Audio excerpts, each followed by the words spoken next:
Ji-Woo Kim stepped off the shuttle and onto the platform of the Galactic Concordance Academy. Her dark eyes scanned the massive structure floating in space. Crystal towers reached toward the stars, connected by bridges that seemed to hang in the air without support. Students of dozens of species walked past her, their voices mixing into a strange chorus of clicks, hums, and whistles. She pulled her bag higher on her shoulder and kept her head down. This was supposed to be an honor. Earth had only joined the galactic community 3 years ago, and she was one of 5 humans accepted into this academy. But right now, she just wanted to find her room and disappear. "Ji-Woo, wait up!" A familiar voice called from behind her. She turned to see Taeyang Park jogging toward her, his own bags bouncing against his back. His smile was bright and easy, the same smile that had gotten them both through the difficult years after first contact with aliens. "Can you believe this place?" Taeyang said, stopping beside her. His eyes were wide as he looked around. "It's like something from a dream." "It's big," Ji-Woo said quietly. Taeyang laughed. "That's all you've got? Come on, this is amazing. We're in space at an alien school, learning from beings who've been traveling the stars for thousands of years." Ji-Woo managed a small smile. Taeyang's excitement was hard to resist even when she felt nervous. They had grown up together in the same neighborhood, back when Earth was still alone in the universe. Now everything had changed. An alien approached them, floating rather than walking. It looked like a mix between a frog and a dolphin, with smooth blue skin and large, kind eyes. "You are the humans, yes?" it asked in perfect Korean, though its mouth didn't quite match the words. "Yes," Taeyang answered quickly. "I'm Taeyang Park and this is Ji-Woo Kim. Welcome. I am Velnara, from the water world of Cilia. I have been assigned as your orientation guide." Velnara's voice was gentle and musical. "Please follow me. I will show you to your quarters." They walked through the academy's halls and Ji-Woo noticed how the other students stared. Some looked curious, others looked worried. A few whispered to each other and pointed. She kept her eyes forward and tried to ignore them. "Do not mind them," Velnara said softly. "Many have never seen a human before. Your planet is quite famous, you know." "Famous?" Taeyang asked. "Oh yes. Earth is classified as a Class 9 death world, one of the most dangerous planets in known space." Velnara's tone was matter-of-fact, not fearful. "My world has gentle rains and calm seas. We have no predators larger than my hand. But your world has storms that destroy cities, animals that hunt in packs, diseases that kill millions, and gravity that would crush most of us." Ji-Woo said nothing. She had heard this before. To the rest of the galaxy, Earth was a nightmare planet. Humans were crazy for living there, let alone thriving. "Here we are," Velnara said, stopping at a door. "These are the human quarters. You will share this section with your fellow Earth students. Classes begin tomorrow morning. I suggest you rest. The gravity here is lower than Earth standard, so movement will feel strange at first." "Thank you, Velnara," Taeyang said warmly. "It is my pleasure. If you need anything, please ask. I hope we can be friends." With that, Velnara floated away down the corridor. Inside their quarters, Ji-Woo found her room small but comfortable. The bed looked strange, designed for species with different body shapes, but it would work. She unpacked slowly, placing her few belongings in the drawers. A photo of her family, some books, the old knife her grandfather had given her before he died, still in its worn sheath. She picked up the knife and turned it over in her hands. Her grandfather had been a soldier once, back in the old days before peace came to most of Earth. He had taught her to fight, to survive, to never show weakness. "The world is dangerous," he used to say. "You must be more dangerous." But that was Earth. This was supposed to be different. The Concordance had known peace for 200 years. Wars were ancient history. Fighting was for sports and simulations. Ji-Woo had promised herself she would fit in here, would be quiet and careful. The last thing Earth needed was for humans to seem violent or aggressive. She put the knife away deep in a drawer where she wouldn't see it. The next morning, Ji-Woo walked to her first class with Taeyang. The corridors were crowded with students rushing to their schedules. She noticed how carefully the aliens moved around her and Taeyang, keeping distance as if they might explode. Their first class was Galactic History, taught by Professor Linkar, an elderly alien who looked like a large bird with silver feathers. The professor's eyes were sharp and intelligent. "Welcome, students," Professor Linkar said as everyone took their seats. "This year we have the privilege of hosting students from Earth, humanity's homeworld. This is a historic moment as it marks the first generation of humans to study at our academy. All eyes turned to Ji-woo and Tae-yang. Ji-woo felt her face grow hot but kept her expression neutral. The purpose of this class, the professor continued, is to understand how our great concordance came to be. We will study the wars of the past, the treaties that brought peace, and the challenges we still face at our borders. The lecture was interesting, but Ji-woo found it hard to focus with so many students still glancing at her. When the class ended, she was relieved to escape into the hallway. Her next class was combat theory, taught by an insectoid alien named Kix. He was tall and covered in dark red armor-like skin. His multiple eyes swept over the class with obvious disdain. Combat theory, Kix began, his voice harsh and clicking, is the study of warfare, tactics, and survival. Though the Concordance has known peace for 2 centuries, we must remain prepared. Not all of you will excel here. Some species are simply not built for combat. His eyes landed on Ji-woo, and she felt his judgment like a physical weight. Humans, Kix said slowly. Yes, I have heard much about your species. You come from a death world, they say. How impressive. His tone made it clear he thought it was anything but impressive. However, surviving on a dangerous planet does not make one a warrior. True combat requires discipline, honor, and strength of spirit. These are qualities earned through culture and training, not by accident of birth. Several students laughed quietly. Ji-woo kept her face blank, her hands relaxed on the desk. Tae-yang tensed beside her, but she touched his arm gently. Let it go, the gesture said. We shall see how the Deathworlders perform, Kix continued. Perhaps they will surprise us. Or perhaps they will prove that reputation means little in actual combat. The class moved on to discussing ancient battle formations, but Ji-woo barely heard it. She was too busy reminding herself to stay calm, stay quiet, stay small. That was the plan. Keep her head down and prove that humans could fit into this peaceful galaxy, even if every instinct from Earth told her that Kix was wrong, that peace was fragile, that danger was always closer than anyone wanted to believe. She pushed those thoughts away and took notes like a good student. Outside the academy, in the deep dark of space, something moved. Sensors detected strange signals at the edge of the system, but the automated systems dismissed them as background radiation from a nearby star. No alarms were raised. No one was worried. After all, the galaxy had been at peace for 200 years. What could possibly go wrong? 3 weeks passed at the Galactic Concordance Academy, and Ji-woo fell into a routine. Wake up early. Exercise in the empty gym when no one was watching. Attend classes. Study. Sleep. Repeat. She spoke only when teachers called on her, and even then her answers were brief and precise. The other students had mostly stopped staring at her, though she still heard whispers sometimes. The human girl. The quiet one from the death world. Some seemed curious but kept their distance. Others, like Kix, seemed determined to prove she didn't belong. Velnara had become a genuine friend. The Cillian student often sat with Ji-woo and Tae-yang during meals, asking endless questions about Earth. What was rain like? Did humans really eat the flesh of other animals? Was it true that Earth's gravity would crush most species within hours? It's not that dramatic, Tae-yang would laugh. But yeah, your bones would probably break if you visited without special equipment. Velnara shuddered, her blue skin rippling. I cannot imagine it. My world is so gentle. We have known peace for 3,000 years. Violence is something we only read about in history books. Ji-woo listened quietly as Velnara talked about her homeworld. A planet of warm seas and floating cities where the biggest danger was an occasional storm that was mild by Earth standards. Velnara's people had never developed weapons beyond tools. They had reached the stars through pure scientific achievement, never needing to fight for survival. It sounded like paradise. It also sounded fragile. In combat theory class, Kix continued his pattern of dismissing Ji-woo. During simulation exercises, he always assigned her the weakest roles. She was the civilian to be rescued, the supply officer in the back, the communications specialist who stayed far from danger.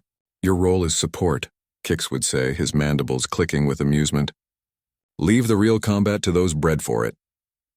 Tae-yang argued with him once, pointing out that Ji-woo scored perfectly on every written test, that she clearly understood tactics better than most of the class. Kix had simply laughed. Understanding and doing are very different things, human. On paper, anyone can be a warrior. But in the chaos of real battle, you need strength, speed, and courage. These are not qualities I have observed in your friend. Jiwoo had put a hand on Taeyang's shoulder, stopping him from saying more. After class, he exploded with frustration. Why do you let him talk to you like that? You could destroy him in seconds. That's the problem, Jiwoo said quietly. They were walking through one of the academy's gardens, a beautiful space filled with plants from a dozen worlds. If I fight back, if I show what I can really do, everyone will be afraid. Earth is trying to join this community peacefully. We need them to trust us. They should see how strong you are. That would earn respect. No, Taeyang, it would earn fear. Jiwoo stopped walking and looked at her friend. These people have lived in peace for longer than our entire recorded history. They don't understand violence like we do. If I hurt kicks even to prove a point, they'll see me as dangerous. They'll see all humans as dangerous. Taeyang sighed. I hate that you're probably right. I know. But this is the cost of peace. We have to be patient. That evening, Professor Linkar called Jiwoo to his office. The old bird-like alien gestured for her to sit in one of the strange chairs designed for different body types. Tea? He offered, pouring a steaming liquid from a crystalline pot. Thank you, Professor. Jiwoo accepted the cup, though the smell was strange and floral. I have been watching you, Miss Kim, Linkar said, settling into his own seat. You are an excellent student. Your test scores are among the highest in your year, and yet you hide. Jiwoo's hand tightened slightly on the cup, but her face remained calm. I don't understand, Professor. I think you do. Linkar's eyes were kind but piercing. I am old, Miss Kim, very old by most standards. I have lived through times that the younger generation does not remember. Times when the concordance was not so peaceful. He paused, sipping his tea. I have studied Earth's history since your planet joined us. I find it fascinating. Your species has known war for your entire existence. Even now, in your time of global peace, you train your children in survival and self-defense. This is unthinkable to most concordant species. We don't have a choice, Jiwoo said quietly. Our planet is dangerous. We have to be ready for anything. Indeed, and that readiness makes you very different from your classmates. Linkar leaned forward. Tell me, what do you think of the Concordance's military preparedness? The question surprised Jiwoo. She hesitated, then decided honesty was best. With respect, Professor, it seems insufficient. Insufficient. Linkar's feathers ruffled in what might have been amusement. Please explain.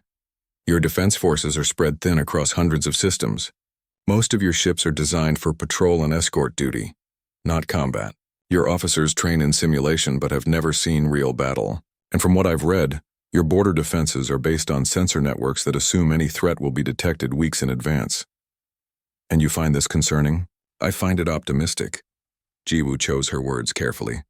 The Concordance has been at peace for 200 years. That's wonderful. But peace doesn't last forever, and when it ends, it often ends suddenly. Linkar was quiet for a long moment. You are wise beyond your years, Miss Kim. Perhaps it is your world that taught you this wisdom, or perhaps it is simply who you are. He stood, moving to the window that looked out at the stars. I hope you are wrong about our preparedness, but I fear you may be right. Sleep well, student, and remember, there is no shame in being strong. The shame is in using that strength poorly. Jiwoo left the professor's office with her mind spinning. She walked back to her quarters slowly, thinking about his words. The next day, there was a cultural exchange event in the academy's main hall. Students from different worlds were invited to share something from their cultures. Velnara performed a beautiful water dance, moving with grace that made the audience gasp. A Hrathan student demonstrated traditional combat forms, all sharp movements and aggressive strikes. When it was Earth's turn, Taeyang had suggested they show something peaceful, maybe music or art. But Jiwoo had chosen differently. She stepped onto the stage wearing simple black clothes, her hair tied back. I will demonstrate a traditional Earth martial art, she said to the crowd. It is called Taekwondo, and it is both a discipline and a way of life. She moved through the forms slowly at first, each kick and strike precise and controlled. The audience watched politely. Then she increased her speed and the movements became a blur. Her kicks snapped through the air with sounds like whip cracks. Her strikes would have shattered bone, but every motion stopped exactly where she intended, never a millimeter off.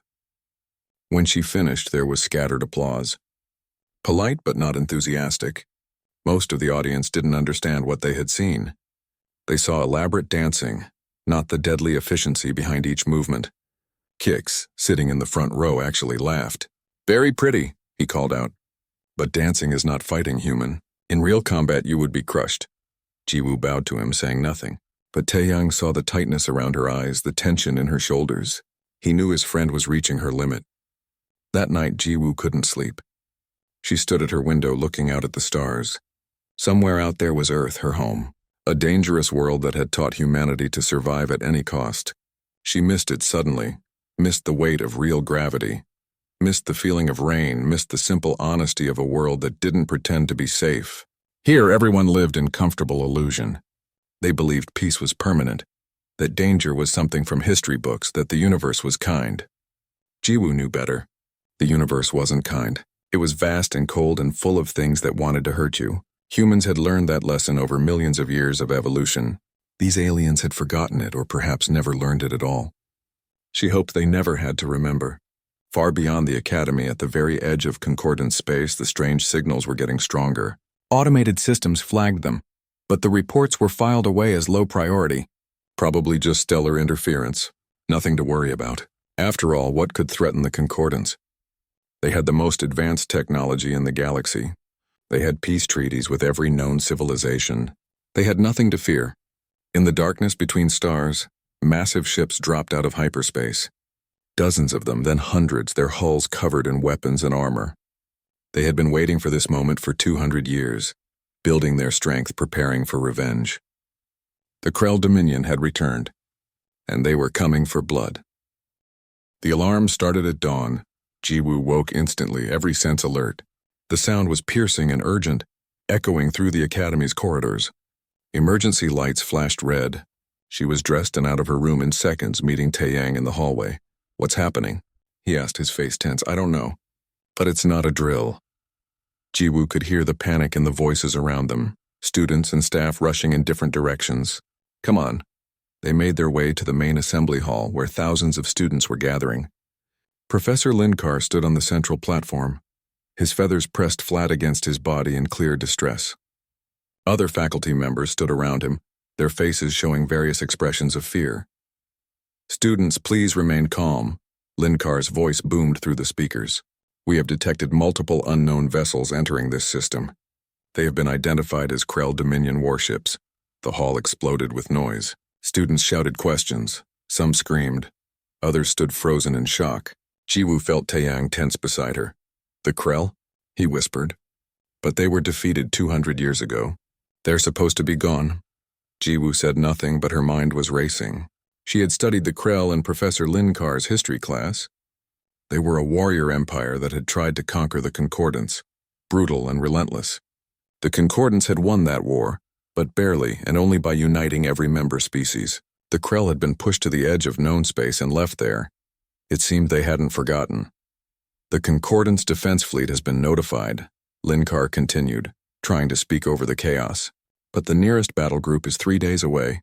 The Krell are demanding our surrender. If we refuse, they will attack." 3 days? Someone shouted. "What do we do for 3 days?" "The Academy's shields are being raised to maximum. We have enough supplies and life support for weeks if necessary. The Krell cannot breach our defenses easily. We simply need to wait for rescue." Jiwoo looked at Taeyang, who looked back at her with the same thought. The faculty were trying to sound confident, but she could hear the fear in their voices. This academy was a school, not a fortress. It had shields designed to protect against accidents and space debris, not a military assault. Suddenly, the entire structure shook. Students fell, grabbed onto each other, screamed. The lights flickered. "They're firing on us," someone yelled. Another shake, stronger this time. Through the massive windows of the hall, Jiwoo could see explosions in space. The Academy's shields glowed with each impact, absorbing the energy, but they were clearly weakening. "All students are to proceed to evacuation shuttles in an orderly fashion," Linkar announced, but his voice was shaking now. "Priority will be given to species with special environmental needs. Please follow your assigned evacuation officers." The orderly fashion lasted about 10 seconds. Then panic truly set in. Students rushed for the exits, pushing and shoving. Some of the smaller species were knocked down in the chaos. Jiwoo grabbed Velnara before the Cillian girl could be trampled, pulling her close. "Stay with me," Jiwoo said firmly. They fought their way through the crowd toward the evacuation corridors. But when they reached the shuttle bays, they found more chaos. The first waves of shuttles had launched, but many were being destroyed by Krell fighters before they could escape. Flaming debris drifted past the windows. "They're shooting the evacuees," Taeyang said, his voice hollow with horror. An officer was shouting orders, trying to organize the remaining students, but no one was listening. Everyone wanted to get on the next shuttle, regardless of capacity or safety. Jiwoo watched for a moment, calculating, then made a decision. "We're not getting out this way," she said to Taeyang and Velnara. "The Krell are blocking the escape routes. We need to go back inside." "But the evacuation," Velnara started, "is a death trap. Trust me." Jiwoo didn't wait for them to agree. She started moving back into the academy, and after a moment they followed. The academy shook again harder. The lights went out completely, replaced by emergency lighting that cast everything in a red glow. Jiwoo heard screaming from somewhere below them, the sound of metal tearing. "They're boarding us," Taeyang said, understanding immediately. Jiwoo nodded. "Find somewhere defensible. Now." They ran through the corridors, passing other students who were still trying to reach the shuttles. Jiwoo wanted to warn them, but there wasn't time. She led Taeyang and Velnara deeper into the academy, toward the older sections that had been built first, with stronger walls and fewer windows. Behind them, the sound of weapons fire echoed through the halls. The screaming got louder. They found a storage room and ducked inside. Jiwoo immediately started looking for anything useful. Maintenance tools. Emergency equipment. Nothing that would work as a proper weapon, but better than nothing. "What are we doing?" Velnara asked. The Cillian was shaking, her skin pale with fear. "Shouldn't we hide?" "Hiding only works if they're not looking for you," Jiwoo said, testing the weight of a metal pipe. "The Krell are here to take the academy. They'll search every room. Then what do we do?" Taeyang picked up another pipe, holding it like a club. Before Jiwoo could answer, the door burst open. A Krell warrior stood in the doorway, and Jiwoo got her first real look at the enemy.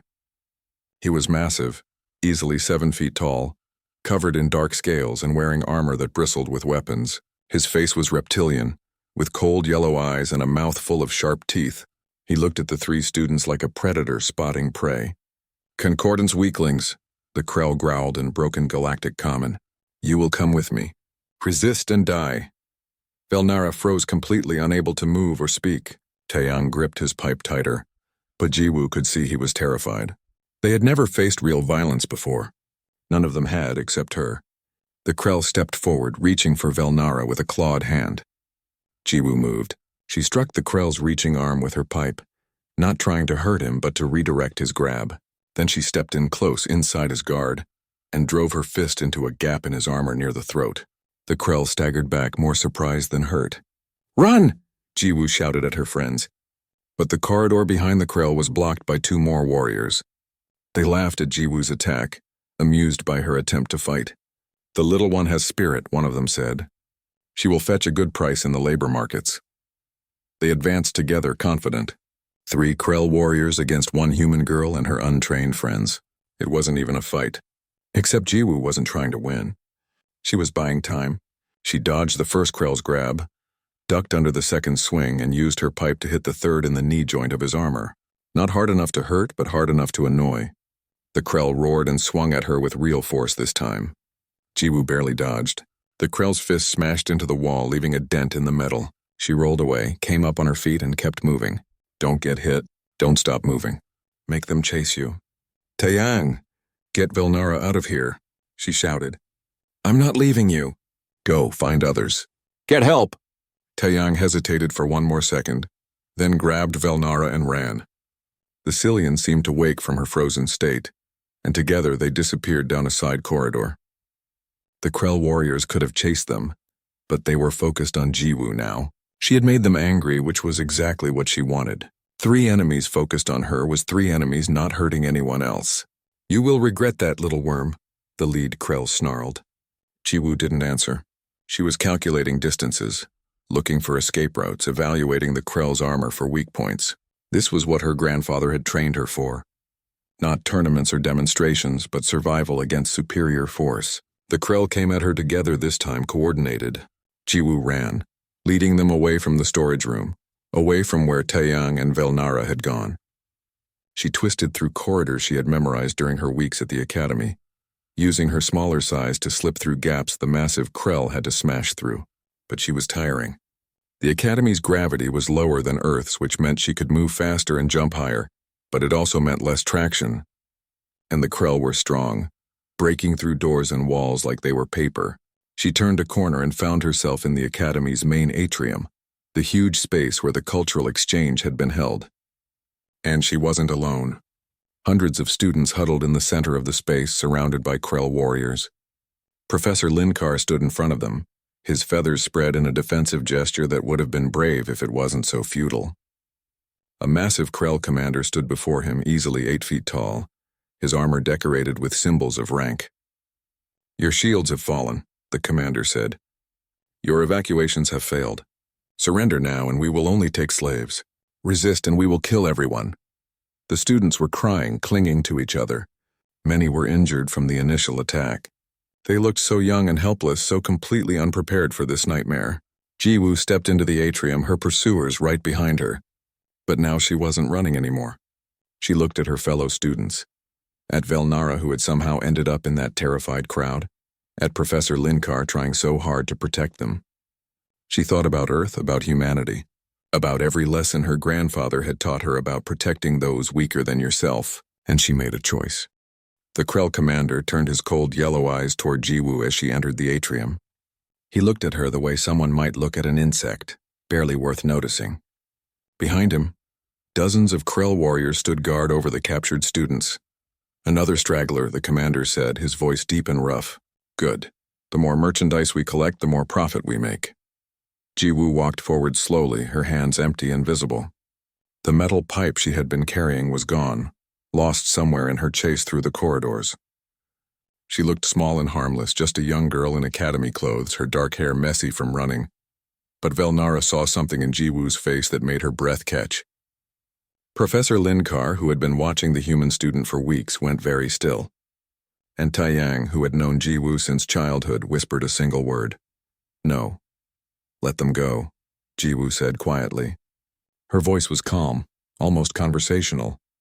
The Krell commander stared at her for a moment, then laughed. It was a harsh, barking sound that echoed through the atrium. His warriors joined in, amused by the ridiculous request. "Let them go?" The commander stepped closer to Jiwoo, towering over her. "And why would I do that, little worm?" "Because if you don't," Jiwoo said, still in that same quiet voice, "I will make you regret it." The laughter stopped. The commander's face twisted with anger. He had been questioned, challenged by this tiny creature from a species he had never heard of until recently, by something that barely reached his chest in height. "You dare threaten me?" The commander raised one massive hand, claws extended. "I should kill you now for your insolence." He swung his hand down, aiming to backhand Jiwoo across the atrium. It was a casual blow, meant to swat away an annoyance, the kind of strike that would kill most species instantly. Jiwoo caught his wrist.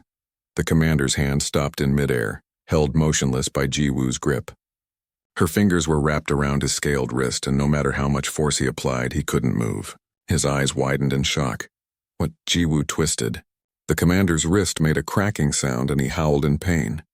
She pulled him forward, off balance, then drove her elbow into his throat. The commander staggered back, gasping, and Jiwoo released him. The atrium went silent. Every Krell warrior stared at the scene, unable to process what they had just witnessed. Their commander, the strongest among them, had been injured by a girl half his size. "Last chance," Jiwoo said, her voice still calm but carrying a weight it hadn't before. "Let them go," the commander's face twisted with rage. He drew a massive blade from his belt, a weapon as long as Jiwoo's entire body. "Kill her!" he roared to his warriors. "Kill all of them!" The Krell surged forward, and Jiwoo moved like nothing they had ever seen. She grabbed the first warrior's weapon arm as he raised it to fire, twisted and threw him into 2 more warriors. She rolled under a blade strike, came up behind the attacker and kicked his knee backward with a sound like breaking wood. She didn't have weapons, so she took theirs, pulling a combat knife from a fallen warrior's belt and using it to cut through armor straps and joints. The Krell were strong, incredibly strong. They came from a high-gravity world that made Earth look gentle. But Jiwoo was faster. She had grown up on Earth training in gravity that would crush these academy students. She had practiced every day since she was old enough to walk.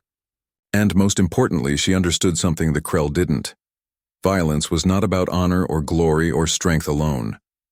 It was about survival. And humans were very, very good at surviving. A Krell blade cut across her arm, drawing blood. Jiwoo barely noticed. She used her injured arm to deflect the next strike, then drove her stolen knife into the gap between the warrior's helmet and chest plate. He fell and she took his sword, a weapon too heavy for most species to even lift. She wielded it one-handed. More Krell came at her. Jiwoo's movements became a blur of strikes and dodges. She used the environment, leaping off walls in the low gravity, using pillars for cover, turning the atrium's decorative features into weapons.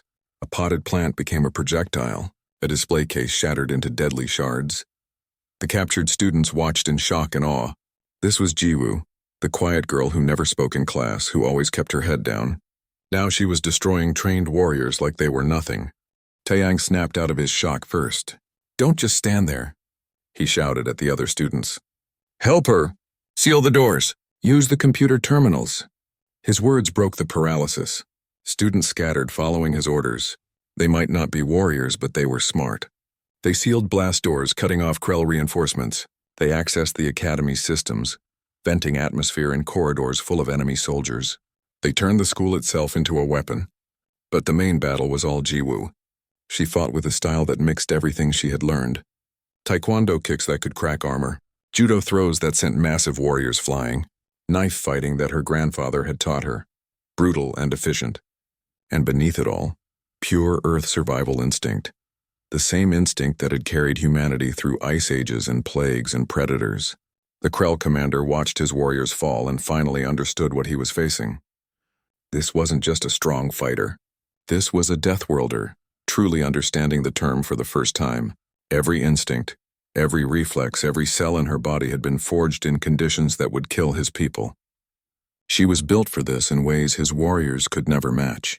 He activated his communication device. "All units converge on the main atrium. I don't care what it takes, bring me that human's corpse." More Krell poured into the atrium from every entrance. Jiwoo was surrounded now, dozens of warriors closing in. She was breathing hard, bleeding from multiple cuts, but her eyes were still sharp and focused. Velnara watched in horror as the Krell closed in like a pack of predators. "There are too many," she whispered. "Even Jiwoo can't—" "Yes, she can," Taeyang said firmly. He had picked up a fallen Krell weapon and was trying to figure out how to use it. "You don't understand. On Earth, we don't just train to win. We train to survive against impossible odds. It's what we do." He was right, but even he looked worried. The Krell were adapting now, fighting more carefully, using ranged weapons instead of getting close. Plasma bolts filled the air, and Jiwoo had to keep moving constantly to avoid them. She was tiring. She was human, not invincible, and there were just so many of them. Then Professor Linkar did something surprising.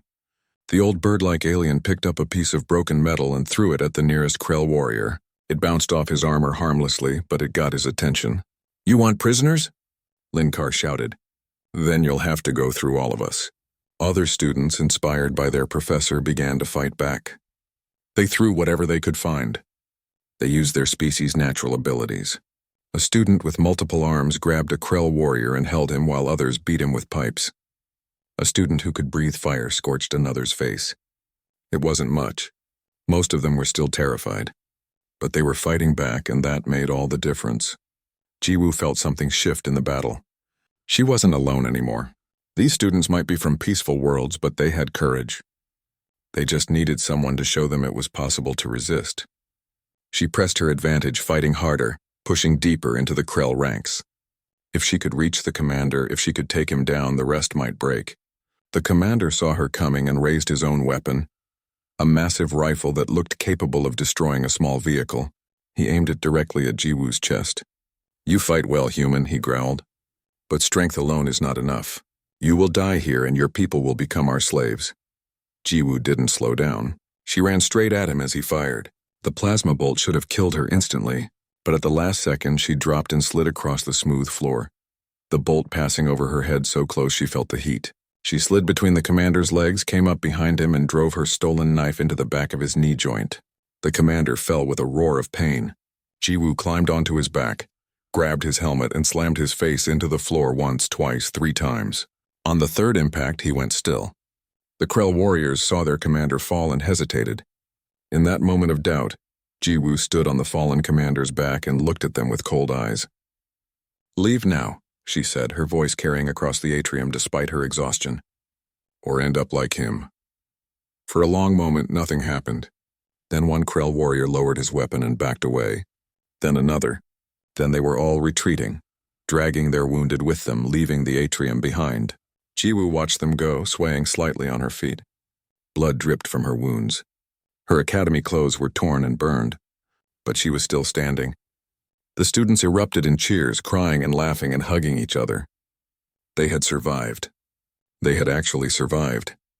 Velnara rushed to Jiwoo's side, supporting her friend before she could fall. "You saved us," the Cillian whispered, tears streaming down her blue face. "You saved everyone." Jiwoo managed a tired smile. "Not everyone. Not yet." Because outside the atrium she could hear more Krell warriors moving through the academy. They had won this battle, but the war was far from over. And somewhere in the depths of space, the Krell war fleet was preparing for a final assault on the academy. Jiwoo sat against a wall in the atrium, letting Velnara treat her wounds with supplies from a medical kit. Her body ached in a dozen places, but she ignored the pain. She had been hurt worse during training back on Earth. Around her, the students were organizing themselves. Taeyang had taken charge of setting up defenses, using his engineering knowledge to reinforce the doors and establish monitoring systems. Professor Linkar was coordinating with other faculty members throughout the academy, trying to account for all survivors. "We have maybe 2,000 students and staff in secured areas," Linkar reported, his voice coming through a portable comm unit. "But the Krell control at least half of the academy. They're gathering prisoners in the lower sections." "How long until the defense fleet arrives?" someone asked. 72 hours. 3 days. Linkar's voice was heavy. "We need to hold out for 3 days." Jiwoo closed her eyes and did the math. 3 days against an army, with students who had never fought before, with limited weapons and dwindling supplies. The odds were terrible. "Jiwoo." Taeyang approached, carrying a Krell rifle he had figured out how to operate. "There's someone who wants to talk to you." She opened her eyes to see a human man in his 40s, wearing what looked like military fatigues. She recognized him vaguely from around the academy but had never spoken to him. "Instructor Daehyun Choi," the man introduced himself, giving a slight bow. "I teach advanced tactics to the military track students. I'm also former Korean Special Forces before Earth joined the Concordance."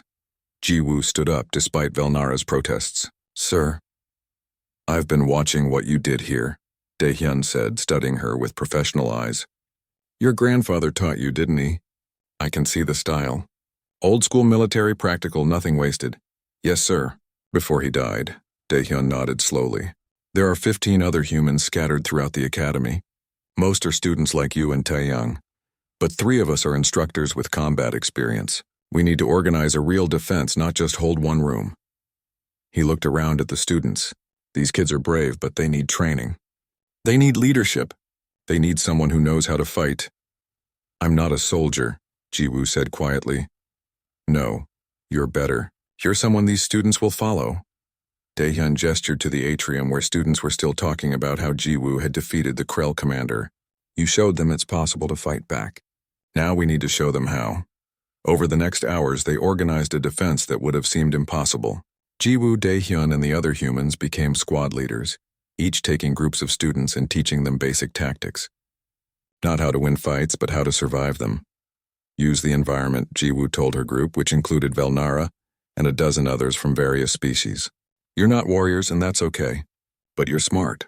Use traps. Use ambushes. Make the Krell come to you on your terms." They turned corridors into kill zones using improvised explosives from chemistry labs. They sealed blast doors and created choke points. They accessed the Academy's environmental systems and learned how to manipulate gravity, oxygen, and temperature in different sections. The Krell tried to advance several times. Each time they ran into prepared defenses and were forced back. The Academy's structure, designed for learning, became a labyrinth that favored the defenders. But the Krell were adapting too. They brought in heavy weapons, breaching equipment, They stopped trying to take prisoners and started just destroying sections of the academy. Entire wings were vented to space, killing everyone inside, Krell and student alike. War Master Krev, the overall commander of the Krell fleet, watched the reports with growing frustration. His ground forces were being held by children and teachers. It was humiliating, and it was all because of one human girl. Enough, he growled to his officers. I will handle this personally. Krev was a legend among the Krell. He had fought in 100 battles, killed thousands of enemies. His armor was covered with kill marks and honor symbols. He came from a world with gravity twice that of Earth, making him stronger than even other Krell. He took his personal battalion, his best warriors, and breached directly into the Academy's central hub. From there he could reach any section, and he knew exactly where he was going. The humans had made the main atrium their command center. That's where the girl would be. Alarms blared throughout the defended sections. Daehyun rushed to Jiwoo's position. It's him, the War Master himself. He's coming here with at least 200 warriors. How long until the fleet arrives? Jiwoo asked, checking her weapons. She had claimed a Krell blade and rifle, both sized for beings much larger than her. 18 hours. We just need to hold for 18 more hours. Jiwoo looked around at the students who had fought so hard. They were exhausted, scared, but still standing. 18 hours against the Krell's best warriors and their legendary commander. They would be slaughtered, unless someone stopped Krev. Taeyang, Jiwoo said quietly. I need you to do something for me. Her childhood friend met her eyes and immediately understood. No, absolutely not. You're not going alone. I have to. If Krev reaches here with his full force, everyone dies. But if I can stop him, keep him occupied. You can't beat 200 warriors by yourself. I don't need to beat them. I just need to slow them down. Jiwoo placed a hand on his shoulder. Remember what we learned in school? About the 300 Spartans at Thermopylae? Sometimes one person in the right place can change everything. Those Spartans all died, Jiwoo. She smiled sadly. I know, but they bought time for everyone else. That's what matters. Before Taeyang could argue more, Jiwoo turned to Velnara. Keep them safe. All of them. Promise me. Velnara's eyes were full of tears, but she nodded. I promise. Jiwoo walked away from the atrium toward the central hub. Behind her, she heard Daehyun's voice. If you're really doing this, at least do it right. He handed her a small device. It's from the chemistry lab. A real explosive this time, not improvised. Set it off in the hub, it'll take out that section and everything near it. Including me. Including you. Daehyun's face was grim. But if that's what it takes to buy us 18 hours, then it's what we do. That's what soldiers do. Jiwoo took the device and continued walking. The corridors were empty and quiet, most of this section having been abandoned. She could hear sounds of the Krell advance in the distance, getting closer. She reached the central hub, a massive circular chamber with bridges crossing in multiple directions. It was the heart of the academy, the point from which all sections connected. Defensively, it was terrible. Open, exposed, impossible to hold. But it was perfect for what Jiwoo needed. She positioned herself in the center and waited. She didn't have to wait long. Krev entered from the main bridge, his battalion spreading out behind him. He was massive, even for a Krell, his armor black and covered in battle scars. His eyes found Jiwoo immediately and he stopped, studying her. So, his voice boomed through the chamber, you are the human who has caused me so much trouble. You are smaller than I expected. And you're uglier, Jiwoo replied calmly. Some of Krev's warriors growled at the insult, but the War Master laughed. You have courage. I respect that, but courage alone will not save you.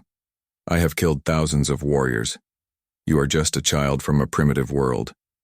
Maybe. But this child has something you don't. And what is that? Jiwoo smiled, and it was not a friendly expression. Nothing left to lose. This academy has people I care about, friends. Maybe the first real friends I've ever had. And I'm not going to let you hurt them. She dropped into a fighting stance, blade ready. So come on, War Master. Show me what 1,000 battles taught you.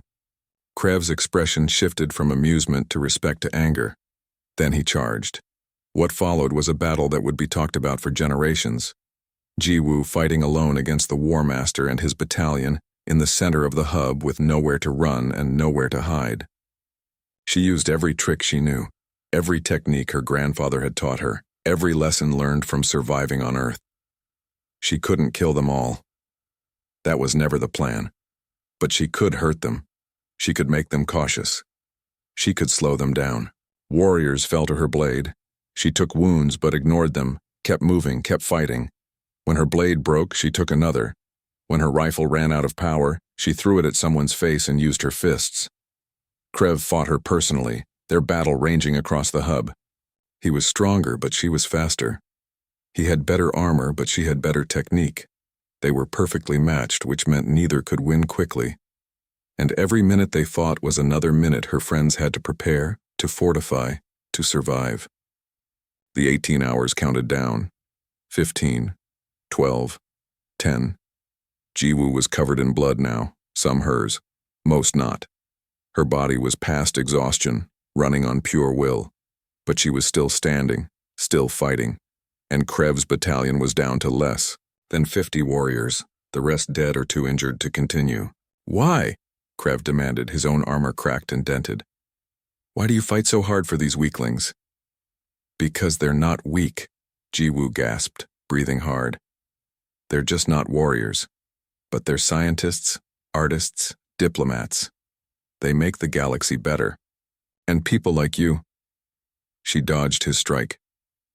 People who only know how to destroy. She countered. You don't get to decide who lives and dies. The strong survive. The weak perish. This is natural law. No, Jiwoo said. That's Predator's law. Humans learn something different. The strong protect the weak. That's what makes us human. That's what makes us more than just survivors. She looked at the device in her hand, the explosive that could end this. But before she could trigger it, alarms blared throughout the academy. Different alarms this time. Concordance Defense Fleet has arrived, an automated voice announced. All hostile forces are ordered to withdraw immediately. Through the hub's windows, Jiwoo could see them. Dozens of ships dropping out of hyperspace, their weapons already firing on the Krell vessels. The cavalry had arrived. Krev saw them too. He stood frozen, watching his fleet begin to retreat under the overwhelming firepower, his face twisted with rage and frustration. This isn't over, human, he snarled. The Krell will return and… Next time, Jiwoo interrupted, still standing despite her wounds, we'll be ready. Because you taught us something important today. Peace is worth fighting for, and we'll fight as long as we have to. Krev stared at her for a long moment, then signaled his remaining warriors to retreat. They pulled back, moving quickly now, trying to reach their ships before the Concordance fleet destroyed them. Jiwoo watched them go, then finally allowed herself to collapse. She had done it. Held the line. Bought the time. Her friends were safe. Taeyang found her there in the hub, barely conscious, surrounded by the evidence of her impossible stand. He carefully picked her up, tears streaming down his face. You idiot, he whispered. You beautiful, brave idiot. In the days that followed, the academy was evacuated and the wounded treated. Jiwoo spent a week in medical care, her body needing time to heal. When she finally returned to consciousness, Velnara was sitting beside her bed. You're awake, the Cillian said, her voice thick with emotion. I was so worried. How many? Jiwoo asked, her voice rough. How many what? How many students did we lose? Velnara's expression grew sad. 1,208, from the initial attack mostly before you organized the defense. She paused. But we saved almost 7,000, Jiwoo. Because of you. Because you showed us how to fight back. Later, when she was strong, enough to walk, Jiwoo attended a ceremony in what remained of the academy.